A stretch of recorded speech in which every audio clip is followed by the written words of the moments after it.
Yo, what is good, Knicks Nation? Welcome back to Knicks Media. This is Richie, and in this video, I want to give you guys my reaction to the New York Knicks victory over the Golden State Warriors. The Knicks are now on a 3-game win streak. They beat the Boston Celtics by 30, the Orlando Magic at home, and now their first game on the West Coast, they defeat the Golden State Warriors. It is currently 12:40. I am just so excited that the New York Knicks just beat the Golden State Warriors. In this video, I'll give you guys my reaction, my recap, who played well, what really was the reason why we came out with a victory. If you guys are new to the channel, make sure you hit that subscribe button. If you enjoyed the video, make sure you thumbs it up. With that being said, let's jump right into it. So the two things that stood out to me the most about this game in particular was my man RJ Barrett and the team defense. So let's get into RJ because he had a career night. He finished with 28 points, which is a career high. He unfortunately cannot get that 30 mark. He missed a lot of layups at the end of the game, but that's okay. I'm not too worried about that. RJ Barrett finished with 28, 5 assists, 2 boards, 10 for 17 from the field,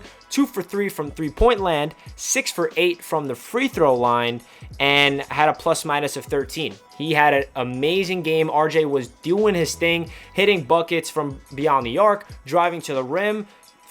His size-up moves, he had a crazy behind the back, like fadeaway from the baseline. He was finishing at the rim. He was creating for others. RJ Barrett is just on a tear. His last 5 games, he's been doing his thing. Kudos to you, because we know that RJ was in a little funk, and a lot of Knicks fans started to give up on him. They thought RJ was not going to be something, and I always said on this channel, for you guys that's been watching my content, even during the dark stages of RJ this year, don't count him out just yet. He's 20 years old. He's going to find his rhythm, and I promise you he's going to be a very good NBA player. And I am so excited for him to finally put everything together, and we see his confidence out there, his demeanor, his energy, everything about RJ Barrett is just, it's a star in the making. I don't want to get over excited, but I am not saying he's going to be a star this year.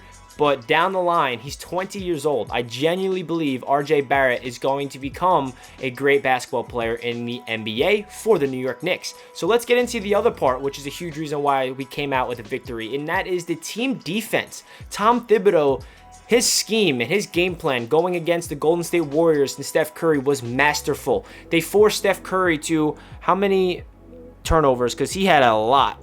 Looking at the stats real quick, he did finish with 30 points, but he had 4 turnovers, and Steph Curry ended up being the entire offense. We also have to realize that Draymond Green got ejected in the second quarter, which was a pretty terrible call from the referees. I don't agree with it, and that definitely had an impact on this game because Draymond Green is the heart and soul of the Golden State Warriors in terms of offense, being a playmaker, and then that defense. So that was definitely a big reason why we probably came out with the victory and why we at least blew them out. We were winning with Draymond on the court, but we have to realize that Draymond is a huge reason for the Golden State Warriors. But I love what Tom Thibodeau and the coaching staff, their game plan, going up against Steph Curry, doubling. They're switching without even communicating. It just feels like everybody on the defense, their hands are up. They're forcing turnovers. They're swarming. They're double teaming. They're trapping people. There's just a very good sense of defense under Tom Thibodeau. Nerlens Noel had a ridiculous stat line. I'm pretty sure he had like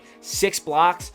Mitchell Robinson had 3 blocks of his own. They're just playing lockdown D. You got to give Elfrid Payton credit because he was playing solid D on Steph Curry at times, but then Curry was Curry. He's pulled up from like 5 feet beyond the arc, and he's going to drill those shots. Steph Curry is one of the best players in the league right now, so you can't expect him to not drop 30. But I still love what I saw from the Knicks defending Steph Curry and this Golden State Warriors offense. Another great performance from Julius Randle. He was 1 assist shy of a triple-double. Julius Randle finished with 16 points, 9 assists, and 17 rebounds, shooting 4 for 11 from the field.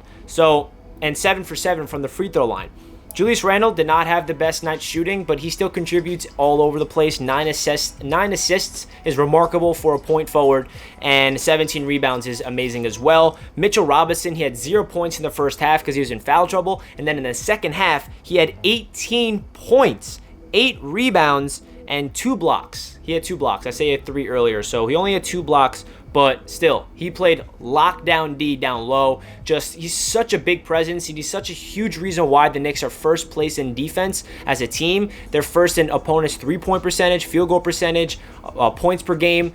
The Thibs effect is real, everybody, and I think that is the reason why we came out with the victory tonight. We just absolutely came in with a game plan, and I love what they did because it didn't feel like the normal Thibodeau defense that's been all throughout the year. What I love about this is it felt like they had a game plan, and they coached the whole coaching staff, got in the film room, told the guys, listen, when this happens, you swarm, you double team here, or you switch here. And I love the communication from the coaching staff all throughout the Knicks players because you could see it in full effect. We're not used to this. The Knicks are not used to seeing a foundation and culture brewing, and this is what it is. Coaching really matters. We're seeing RJ Barrett become a young guy that we're hopeful can be a star. Julius Randle is consistently putting up great numbers. Even when he's not shooting the ball well, he is doing it all over the place. Some other guys that stepped up tonight. Reggie Bullock lit it up. He was 4 for 4 from downtown at one point. He finished with 12 points.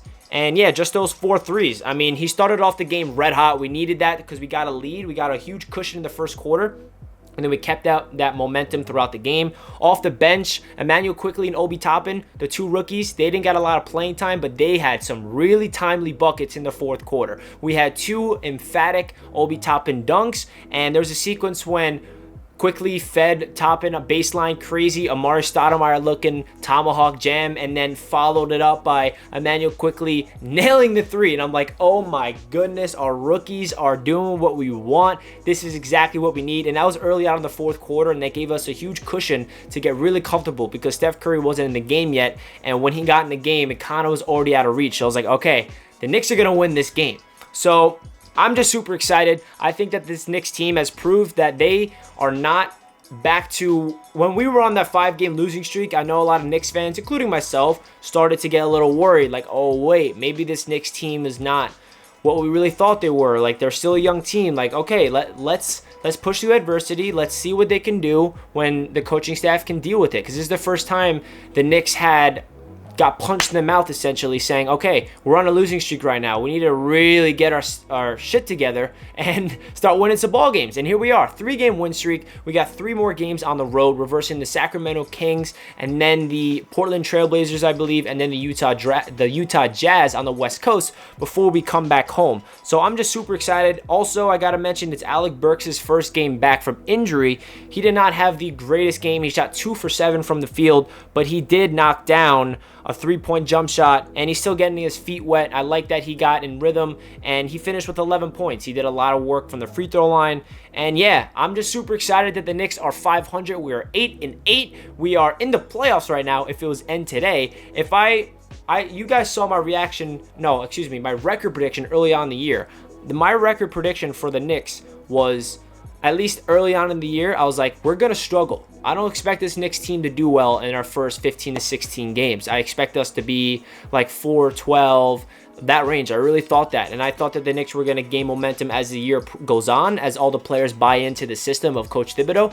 I was wrong. The Knicks are 8-8 in their first 16 games. That is a home run. The Knicks haven't been this competitive since 2012 under Mike Woodson. So let's go Knicks. I'm super excited. Let me know your takeaways of this game down below. We just beat the Golden State Warriors. Let's go beat the Sacramento Kings tomorrow. I'll catch you guys in my next video. Let's go Knicks. Peace out, guys.